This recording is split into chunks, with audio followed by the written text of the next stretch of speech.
Pode na Sala, o podcast da família empresária. Olá, bem-vindos a mais uma análise aprofundada. Hoje o foco é um momento bem decisivo para muitas empresas aqui no Brasil. A evolução da governança corporativa conforme elas vão crescendo, ficando mais complexas. A gente está mergulhando nas ideias de um artigo ótimo do Instituto Empresa de Família, escrito pelo Hélder de Azevedo, que se chama Do Capital Familiar ao Mercado de Capitais. E o centro da nossa conversa hoje é um ponto de virada bem específico. O que acontece, sabe, quando uma empresa passa ali dos 50 milhões de faturamento por ano? Por que nesse ponto a governança deixa de ser talvez algo opcional e vira uma necessidade estratégica mesmo? Nossa missão aqui é entender essa jornada, como é que uma empresa sai de uma gestão mais centralizada, muitas vezes familiar, meio intuitiva, para uma estrutura que pode lá na frente acessar o mercado de capitais. E a gente vai olhar inclusive um regime novo, fácil, que promete, simplificar esse caminho. Bom, vamos começar a desvendar isso. E o ponto de partida é justamente essa marca aí dos 50 milhões. Por que esse número é tão divisor de águas? Olha, esse patamar de 50 milhões de reais de faturamento, ele não é aleatório não, viu? Ele aparece de forma bem consistente em várias pesquisas, como aquelas que o material cita. Verbruggen, IFC, IBGC. Eles apontam esse momento como o começo de uma zona de transição crítica.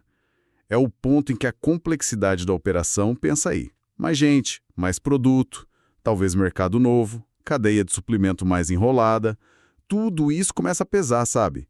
A sobrecarregar de verdade aquele modelo de gestão centralizada. Aquela figura do dono ou do grupinho de sócios que decidia tudo começa a virar um gargalo mesmo. Entendi. Não é só volume, então. É a diversidade de desafios que aparecem ao mesmo tempo, né? Aquela intuição que funcionava super bem antes, pode começar a falhar quando as coisas se multiplicam. Exatamente. A tomada de decisão fica mais arriscada se não tiver processo formal. E aí que a necessidade de estruturas mais robustas fica clara, sabe? Precisa de mecanismo claro para decisão estratégica, um plano de sucessão que seja mais do que uma conversa de corredor e mais transparência entre os sócios. Principalmente se entra gente nova, né? Outra geração, sócio de fora. Aí a informalidade que antes era agilidade pode virar confusão, conflito ou até paralisar a empresa. É a clássica passagem, né? Da gestão mais artesanal para uma mais profissional. O artigo até fala que, a partir daí, algumas ferramentas ficam mais comuns, tipo acordo de sócios bem feitinho, contratar auditoria independente, ter um conselho consultivo ativo. Não é mais só comum, é necessário, né? Para sustentar o crescimento. Correto. Deixa de ser luxo, como você falou, e vira infraestrutura básica mesmo para a próxima fase. O acordo de sócios, por exemplo, ele bota as regras do jogo no papel, né? Isso evita a briga lá na frente sobre dinheiro, sobre voto, sobre quem pode vender a parte. A auditoria, bom, ela traz o carimbo de credibilidade de fora para os números. E o conselho consultivo, ele injeta ideia nova, experiência de fora, desafia um pouco aquele pensamento que já está viciado ali dentro. E aqui a coisa fica realmente interessante, porque muita gente ainda acha que governança é burocracia, só para constar no relatório, para inglês ver, mas a análise que a gente tem aqui defende com força que o impacto é super concreto, mensurável mesmo no resultado. Que valor tangível é esse, afinal? Olha, os dados que o artigo traz são bem convincentes. Tem estudos aí de fontes como a OECD, relatórios da KPMG sobre empresa familiar. Eles mostram uma diferença bem notável. Empresas familiares e médias que adotam essas práticas, conselho que funciona, política de sucessão clara, auditoria independente, elas tendem a crescer em média uns 23% a mais do que as outras que não têm essa estrutura formal. 23%, nossa! É muita diferença. Isso mostra que governança não é só custo, né? É um investimento que parece dar um retorno bem claro. Mas como que ela gera esse valor todo? O que está por trás desse número? O fascinante aqui é tentar quebrar esse efeito, né? Uma parte vem, claro, de decisão estratégica melhor. Conselho com gente diferente e independente traz outras divisões. Outra parte é reduzir risco. Processo claro, controle interno, diminui a chance de erro que custa caro, ou até de fraude. E a clareza nas regras de sucessão e entre os sócios, como mostram aqueles trabalhos do Astrakhan e outros, isso diminui muito o conflito interno. Conflito que só drena a energia da gestão, né? E pode até destruir valor. Em empresa que fatura ali acima de 10 milhões de dólares, que está perto dos nossos 50 milhões de reais, esses acordos são chave para alinhar todo mundo e evitar impasse, principalmente quando está trocando geração, como reforçam lá o Villalonga e a Amit. Faz todo sentido. A governança age em várias frentes, então. Estratégia, risco, alinhamento. E o material que a gente está usando, citando o IFC e IBGC, ele identifica 4 gatilhos principais. 4 coisas que geralmente empurram a empresa para essa formalização depois que ela cresce um pouco. Você podia detalhar um pouco esses gatilhos? Claro, vamos lá. O primeiro gatilho é o mais óbvio, o próprio aumento do faturamento e da complexidade. Simplesmente não dá mais para uma pessoa ou um grupo pequeno dar conta de tudo. Precisa delegar, precisa de processo para decidir. O segundo é a entrada de novos herdeiros ou sócios. Aquilo que antes era combinado meio no olhar, entre poucos, agora precisa ir para o papel para incluir mais gente, com interesses que podem ser diferentes, né? A gestão centralizada perde força rápido aí. O terceiro é a necessidade de planejar a sucessão. Os fundadores vão envelhecendo ou a próxima geração está chegando. Formalizar quem faz o quê, as responsabilidades, vira crucial para a empresa continuar. E o quarto gatilho é a busca por dinheiro fora, ou pensar em abrir capital. Seja para crescer, seja para dar saída para algum sócio, para buscar capital externo precisa de um nível de credibilidade, de transparência, que só a governança formal consegue entregar. E quais são os benefícios que a empresa colhe quando ela responde a esses gatilhos e arruma a casa? O artigo lista alguns, né? Sim, e eles estão meio que interligados. Primeiro, um aumento do valor percebido da empresa. Investidor, banco, até cliente grande. Eles olham para a governança e veem um selo de qualidade, de menos risco. Isso pode significar avaliação melhor, juro mais baixo no empréstimo. Segundo, uma redução bem palpável de conflito interno. Isso libera tempo e energia da diretoria para focar no negócio de verdade. Terceiro, uma capacidade melhor de reagir à crise. Empresa com processo definido, com um conselho atuante, geralmente navega na turbulência de um jeito mais estruturado. E quarto, um preparo maior para movimentos estratégicos. Tipo expandir, comprar outra empresa, fazer fusão. Essas coisas exigem agilidade e uma estrutura organizada que funcione bem. Essa ligação entre governança, credibilidade, acesso a dinheiro leva a gente direto para um ponto central do artigo. A necessidade de capital para crescer e uma novidade importante aqui no Brasil, o tal do regime fácil da B3 e da CVM. O que ele é na prática? Então, o fácil, que é a sigla para facilitação do acesso a capital e de incentivo a listagens, é uma iniciativa da regulação, né? Está lá nas resoluções CVM 231 e 232 de 2025. Ele tenta atacar um problema antigo nosso, a dificuldade que pequena e média empresa tem para acessar o mercado de capitais. Ele foi desenhado especificamente para a empresa com faturamento bruto anual de até 500 milhões de reais. Ah, então ele pega justamente aquela turma que já passou da zona de transição dos 50 milhões, mas que talvez ainda ache muito caro, muito complicado entrar nos segmentos mais tradicionais da Bolsa, tipo Bovespa+, ou Novo Mercado. É isso. Exatamente essa é a ideia. É criar um degrau no meio do caminho. Uma ponte entre o financiamento que é só privado, banco, dinheiro próprio, talvez um private equity, e a listagem completa na Bolsa. Ele reconhece que essas empresas precisam de capital para dar o próximo salto, mas ele flexibiliza um pouco as exigências da regra. Tenta achar um equilíbrio, sabe, entre ser acessível e proteger o investidor. É uma tentativa de democratizar o acesso à bolsa, a dinheiro via ação ou dívida, para um pedaço super importante da nossa economia. Tá, e o que isso significa na prática? Quais são as exigências principais para uma empresa conseguir entrar nesse regime fácil e captar dinheiro por ele? O artigo detalha bem os pilares, né? Sim, são alguns requisitos-chave que mostram um compromisso mínimo ali com a formalidade, com a transparência. Primeiro, a empresa tem que ser uma sociedade anônima. SA, mesmo que ainda não tenha ação na bolsa, de capital fechado. Só isso já força uma estrutura de sociedade mais definida, mas obrigações legais. Segundo, precisa ter um conselho de administração ativo, que não seja só de fachada, sabe? Que realmente acompanhe a gestão, as estratégias. Isso já força uma separação, mesmo que inicial, entre quem é dono e quem administra. Um conselho ativo. Isso quer dizer reunião de verdade, ata, discussão, não só nome no papel, né? Exato. O terceiro ponto é contratar uma auditoria independente registrada na CVM. Isso é fundamental para dar credibilidade para o balanço, para os números.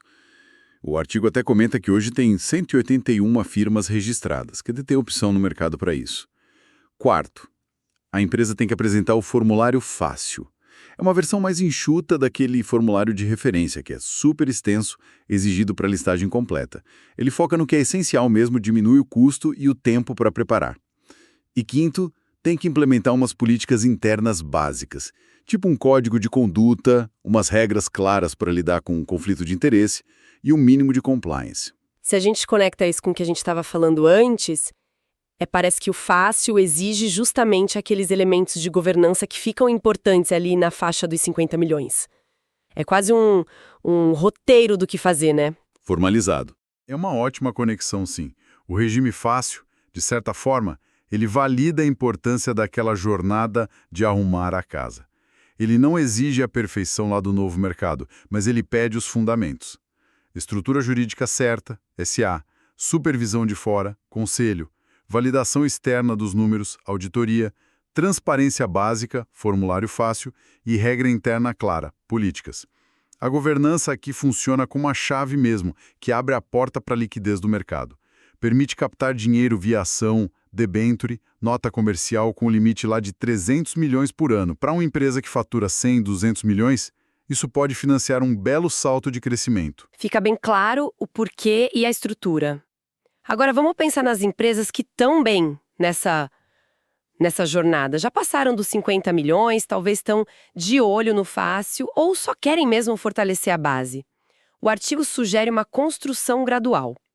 Como seria esse caminho de preparação? O texto descreve essa preparação como um processo em fases, sabe? De ir criando músculos de governança.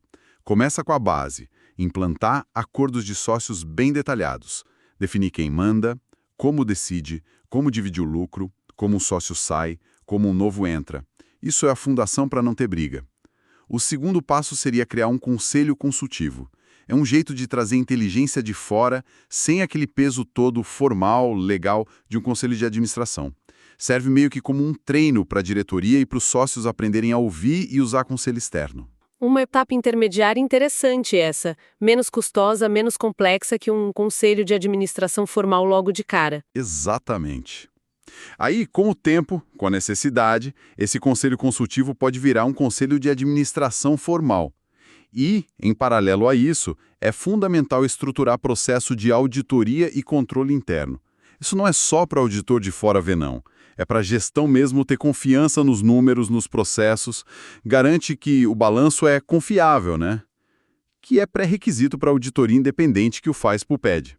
O quarto passo é formalizar políticas e compliance. Mesmo começando com o básico, tipo um código de ética que todo mundo conheça, ou política clara de quem pode gastar o quê. Isso já eleva o padrão de profissionalismo e já reduz risco. E por último, desenvolver e documentar o planejamento estratégico e o de sucessão. Ter um plano claro para o futuro e para quem vai liderar, isso não só guia a empresa, mas também gera estabilidade. E isso atrai investidor, atrai gente boa para trabalhar. E imagino que cada passo desses vai reforçando o anterior, né? Cria um ciclo positivo. A auditoria fica mais fácil se o controle interno tá bom, o conselho funciona melhor se tem um planejamento claro. Perfeito. E a conexão que o artigo bate na tecla o tempo todo é essa relação direta. Quanto mais avança nesses níveis de governança, menor tende a ser o custo do capital. Banco oferece juro melhor, investidor aceita pagar mais pela empresa. Por quê? Porque a governança é vista como um jeito de diminuir o risco. Sinaliza que a empresa é mais previsível, mais transparente, menos sujeita a decisão doida ou conflito que paralisa. O prêmio de risco que exigem para investir ou emprestar diminui. Isso leva a gente para uma questão prática e importante que o artigo também levanta. E se a empresa está bem, está gerando caixa, está tranquila financeiramente, sem plano imediato de buscar dinheiro fora, vale a pena ter todo esse trabalho de implementar a governança? Não vira só um custo sem benefício claro no curto prazo? A argumentação que o artigo traz é que, mesmo nesse cenário, a governança é uma vantagem competitiva latente. É tipo ter um carro de corrida na garagem, mesmo sem ter corrida marcada para amanhã. O que isso quer dizer na prática? Quer dizer estar pronto para agir rápido quando a oportunidade aparecer. Que tipo de oportunidade, por exemplo? Podem ser várias. Uma oferta que não se esperava para comprar a empresa, de um concorrente ou de um fundo, uma chance de comprar um fornecedor estratégico que está mal das pernas, uma possibilidade de fusão que pode criar um líder de mercado, uma janela para ir para fora do país. Empresas que têm a casa arrumada, com número auditado, processo claro, decisão rastreável, elas conseguem analisar essas coisas e decidir muito mais rápido e com mais segurança do que empresa desorganizada. Elas passam mais confiança para quem está do outro lado da mesa negociando. Entendi. Então a governança funciona como um estado de prontidão estratégico. Exatamente.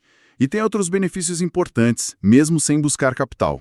Uma estrutura de governança clara, profissional, melhora a capacidade de atrair e segurar executivo bom. Gente qualificada quer trabalhar onde a regra é clara, onde o mérito conta, onde a decisão é racional, não baseada só em laço de família ou no humor do dono. E, ponto crucial para os negócios de família, a governança dá um caminho estruturado para lidar com o desafio universal da sucessão.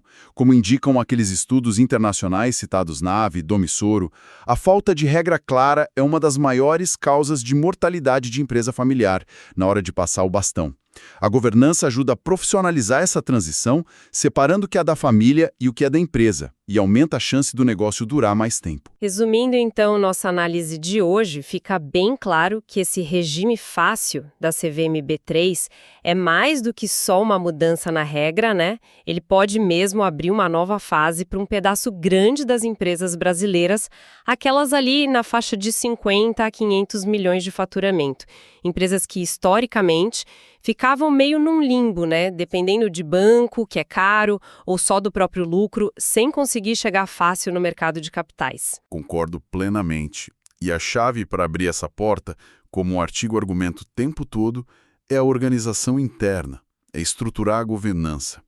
Aquelas empresas que começam essa jornada ali, perto dos 50 milhões, botando acordo de sócio no papel, criando conselho consultivo, controle interno. Elas não estão só se preparando para um dia talvez usar o fácil. Elas estão se fortalecendo por dentro, ficando mais resilientes, mais atraentes para gente boa e mais prontas para qualquer oportunidade estratégica que pintar. Elas ficam na frente, né? Isso levanta uma questão importante sobre os desafios que não estão escritos nessa jornada, os processos formais que são necessários principalmente para chegar em mercados como o fácil, mas pensando justamente nas empresas que têm uma raiz familiar forte, quais seriam as mudanças culturais mais profundas, mais desafiadoras nesse processo todo e ir além do papel das regras formais? Como é que se navega a adaptação da cultura interna que muitas vezes é baseada em confiança pessoal, em informalidade, em controle centralizado, para um ambiente que exige mais formalidade, mais transparência para a gente de fora e, potencialmente, até uma diluição daquele poder de decisão original, mesmo com as regras simplificadas do fácil.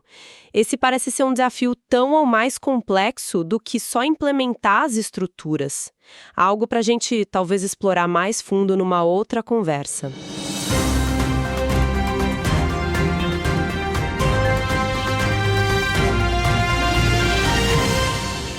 Gostou deste episódio do Bode na Sala? Então marque-o já nos seus favoritos. Assim fica mais fácil retornar a ele, seja em caso de dúvidas ou para compartilhar. Estamos presentes nas principais plataformas de streaming. Avise aos seus amigos e parentes. Aproveite e escute os episódios anteriores. Tudo isso para você não perder justamente aquele episódio que teve ou terá exatamente a ideia para resolver resolver o problema que mais te atormenta. Até o nosso próximo episódio!